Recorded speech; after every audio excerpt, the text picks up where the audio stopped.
ఈ పోరాటంలో భాగంగా మొన్న 2 సంవత్సరాల కింద జరిగినటువంటి జనరల్ ఎలక్షన్లో ముఖ్యమంత్రి గారు కామారెడ్డిలో ఒక డిక్లరేషన్ ఇవ్వడం జరిగింది. మీ బీసీ వాళ్ళు ఎన్నో సంవత్సరాలుగా పోరాడుతుర్రు, ఏ ప్రభుత్వాలు కూడా మిమ్మల్ని గుర్తించలేదు, మేము గుర్తిస్తాం, మేము ఖచ్చితంగా మీకు మీరు అనుకున్నటువంటి రిజర్వేషన్ ఇస్తామనే ఉద్దేశంతో కామారెడ్డిలో జనరల్ ఎలక్షన్ల ముందు ఒక కమిట్మెంట్ ఇచ్చి మాకు వాగ్దానం చేయడం జరిగింది. కానీ ముఖ్యమంత్రి గారు గద్దెనెక్కిన తర్వాత బీసీల కోసం ఒక ఒక వేదిక మీదగా ఒక వెంబడి పోకుండా, మార్గదర్శకంగా పోకుండా బీసీలని ప్రతిసారి రెచ్చబెట్టుకుంటూ, అరే మీకు ఇస్తున్నాం చూడు వీళ్ళు అడ్డగిస్తుర్రు అనేటట్టుగా రెచ్చబెట్టుకుంటూ ఏదో ఒకటి కార్యక్రమాలు చేసుకుంటూ పబ్బం గడుపుతుర్రు. వాళ్ళు జంతర్ మంతర్లో కానీ ఇక్కడ చేసినటువంటి కార్యక్రమాలు కానీ ఎవరు కూడా బీసీ సంఘాలు అందరి వాళ్ళని కూడా ఇన్వాల్వ్మెంట్ చేయలే. కేవలం వాళ్ళకు అనుకూలంగా ఉండే వాళ్ళని ఒకరిద్దరిని తీసుకొని మేము చేస్తున్నాం చూడని ప్రకటించుకోవడం జరిగింది.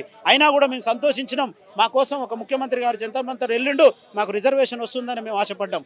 కానీ వాళ్ళ యొక్క దుర్బుద్ధి ఏదైతే ఉందో కొన్ని రోజులనే బయట పెట్టడం జరిగింది.